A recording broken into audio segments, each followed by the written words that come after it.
What's happening, good people? Welcome to the channel. I'm Wes, aka Mr. Budget Watch, and today we are going to be taking a look at this, the Biotic Formicide. So this was kindly loaned into the channel, but it does have to make its way back once the review has been completed.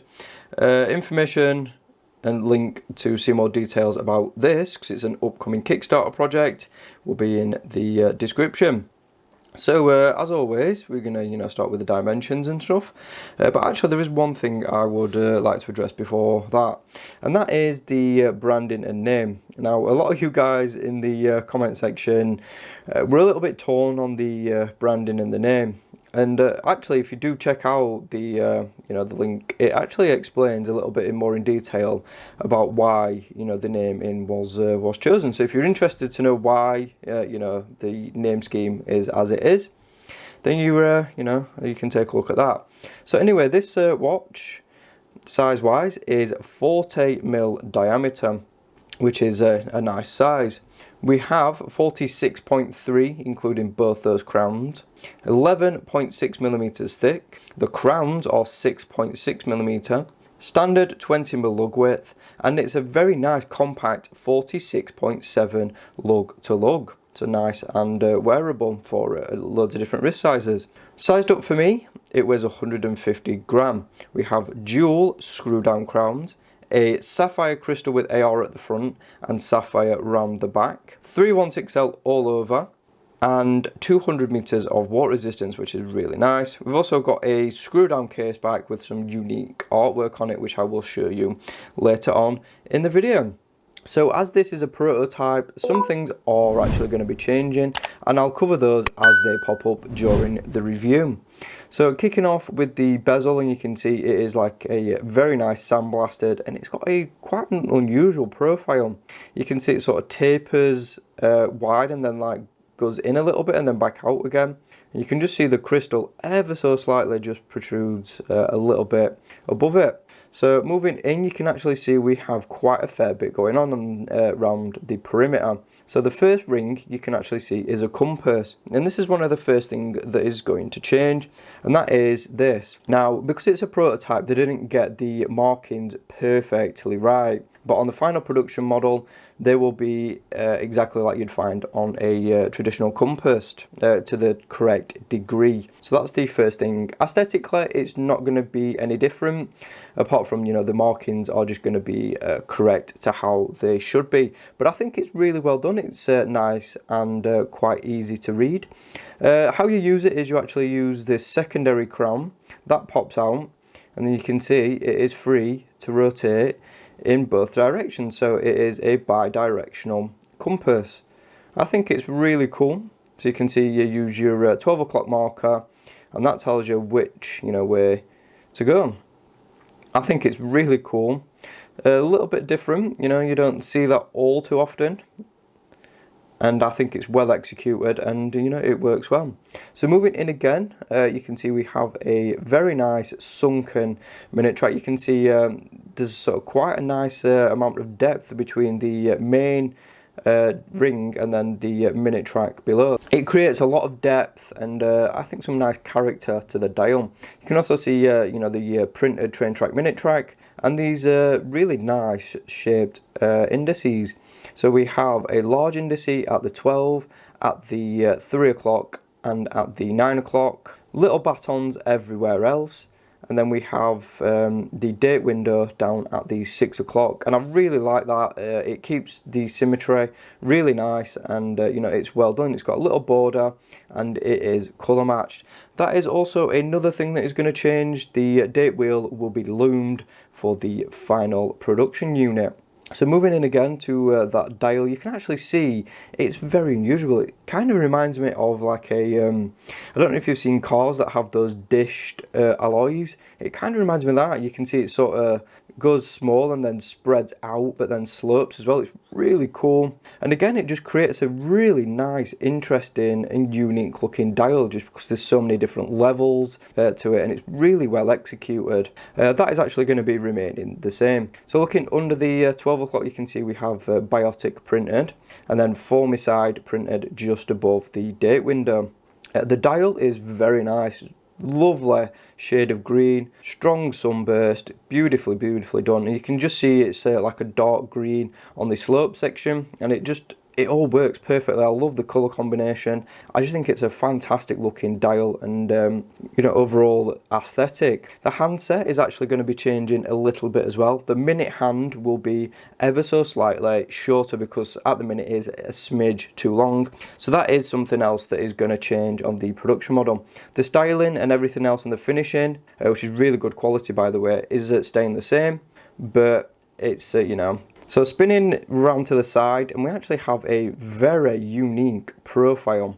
I've never seen a watch with a shape like this before, and what I mean by that is the little indentations and the sort of cutouts in the side. I just think it gives it some real design flourish, and just something you don't see all that often. It's definitely better than just a slab-sided case, and I really appreciate that they've done something different and done it so well. We've also got drilled lugs, which just makes swapping out the strap easier. You can also see we have one of the two crowns that are signed. The crowns are actually going to be slightly different in shape and size as well. I'll see if I can find a picture, see if they'll send me one to pop up on screen so I can actually show you what the new production crowns are going to look like. I think they're going to be signed the same, but the shape and styling is going to be ever so slightly different. Moving on to this side, and again it's the same story, signed crown, really nice, nicely done, good size as well. Yeah, absolutely spot on, no complaints with it at all, very nice and interesting and well finished. Moving on to the case back, and again, this one sort of divided opinion. Some people liked it, some people didn't. And actually the little "an" ties in with the whole Formicide thing. I think actually Formicide is a foreign pronunciation for "an", if my research is correct. And that's why there is a picture, really good and well done picture of the "an" artwork on the back. Surrounding that is the the specifications and branding on a bead blasted finish. Really nice, they're done, screw down as well, so helps with water resistance, and it's just very well executed like the rest of the watch. So now we're going to talk movement, and this one is actually powered by the Miyota 9015. So if you know your Miyotas, this is a high beat movement, 28,800.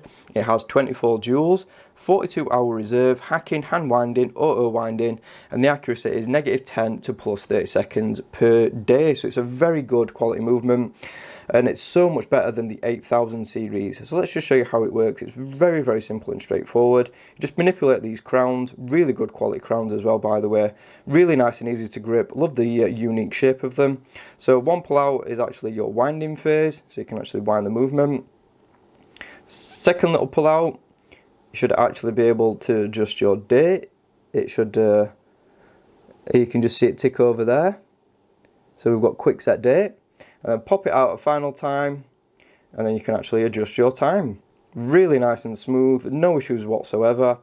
So much nicer than an 8000 series. It's way smoother, way quieter, and just feels more robust. But then again, it is a more premium and high quality movement. But very nice choice. Love the really nice organic sweep you get from the second hand. And yeah, just so much nicer than the 8000 series. So now let's move on to the bracelet, and actually I'm a big fan of this one. It's a little bit, again, different. Just like the rest of the watch, it's quite quirky and unique. Now usually with bracelets like this, you get a high polished centre link. Well, where Biotic decided, what, let's do something a bit different, and they've actually done a finish match to the case, and I just think it creates a nice contrast, but it's different as well. So much nicer than high polish in my opinion. Will be a bit of an issue to fix if it does get scratched, but I think it looks really nice. So we've got a H-link style bracelet, female end links, brushed, and then that really nice finish in the centre. Solid links, screw in. The screws are actually quite small, so you do need a really small screwdriver. We've actually got something else pretty cool as well, and that is double quick release. You can just see that right there. Just makes swapping out the bracelet so much easier than trying to do it traditionally. We have a really nice high quality milled clasp, very well done, really solid feeling. And then we've got the outer part of the clasp, which is milled as well, super thick, really solid and robust feeling. Double pushers, brushed, really good quality brushing throughout. Branded, No micro adjust, and that is because we have a glide lock style system. So you can just see it there, you actually pull this little tab and then the bracelet extends, and then you pull it back in and then you can actually adjust it to whichever size you want. So it's not quite as comprehensive as Rolex and their glide lock system, but it is so much easier than adjusting micro adjust, and it definitely adds a premium touch to this watch in my opinion. It makes sizing it so much easier. You can do it on the fly, you don't need any tools. Very, very nicely done. I wish more companies would implement something like this. Brilliant. Brush sides, really, really top quality bracelet. So now we're actually going to talk how it wears. So let's pop it on wrist and show you. Right guys, so here it is on my 6-inch wrist, and one complaint someone had in the original unboxing was the comfort regarding the dual crowns. Well, if you actually see, they wanted to know about the flexibility of it on wrist. So here it is on wrist, and I'll wear mine behind my wrist bone, and you can see I can actually have a good range of mobility. Now someone was saying, well, what about the dual crowns? Does it affect your wrist movement? And no, it's no more different than wearing a normal style watch with one crown. Now if you wear your watch this side of your wrist bone, then it's probably going to be impactful, but it is what it is. I mean, you can't really change that. All you have to do is just change the position you wear your watch. So if you wear it this side of your wrist bone, then it's probably not going to be very comfortable at all. Behind your wrist bone, which is sort of the traditional way to wear a watch, perfectly fine. Nothing wrong with it at all. Just wears like a traditional watch. Yeah, it looks a little bit peculiar because it's got the 2 crowns. But do you know what? It doesn't impact comfort at all. Really surprising. Like I said, it's no more like uncomfortable or comfortable than a regular watch. And surprisingly, it is actually a really nice watch to wear. Got those really nice curvy lugs, which just helps it hug really nicely.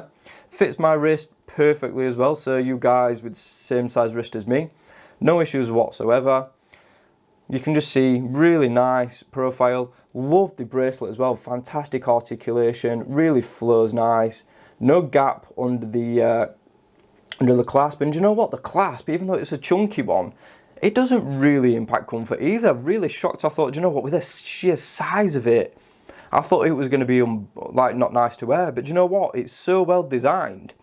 It's perfect. Can't complain at all. It's definitely one of the most comfortable wearing watches on a bracelet I've ever had hands on with. So very, very good job with the ergonomics here. It wears like a dream. And then you've got that, the quick glide lock. So you just pop it off, and if you want to adjust it, you just quickly do that, pull it, and boom, you can size it and then pop it back on. Really, really cool. So now let's continue with the verdict. So this watch has a early starter price of $399, and that is US dollars. I'll put other currencies on screen so you can see those. But yeah, $399 I think is a cracking price for this watch. I mean, yes, it is a little bit quirky, a little bit unusual with the dual crown. I am with some people actually. Aesthetically, I do appreciate symmetry, but I don't know, it just creates a little bit of an aesthetic that I'm not overly keen on. I love the dial and the layout. I love the case. I think it's beautiful. The bracelet is fantastic. The clasp, brilliant as well. I wish more companies would do it like that. But yeah, if you just imagine, if I cover the crown up, doesn't that look much nicer?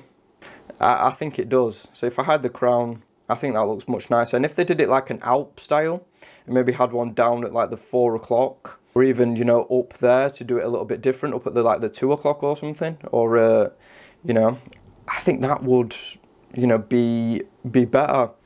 But, I still do like it. I still think it's a lovely watch, and I appreciate that they've put the effort in to make it symmetrical. Because a lot of companies nowadays, they're just whacking a date window between the 4 and 5, and it looks horrendous.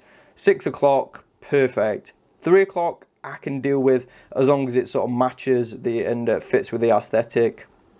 But this is the perfect place for it. And you know what? Even at full retail, which I believe is $600. I still think it's a very fair price because while it's very functional, it's got a really nice feeling, quality to it. It's definitely not a cheap feeling watch. It feels premium, it really does. Such a solid and well built watch. Everything is so well put together, and this is just the prototype. So this is not even the final production model. So hopefully, I might get hands on with the final production one. I'm not really sure, but I really hope I do, because this is just absolutely beautiful, and they do different colours as well. I do really like the earthy green of this one, but there are other colours if you want something a little bit different. So yeah, cracking watch, and if you get it at early bird price, $3.99, I think it's a steal. Full retail, it's a little bit of a tougher sell, but get it at Kickstarter, $3.99, I think you're laughing, because it is absolutely fantastic, especially if you like this sort of quirky style.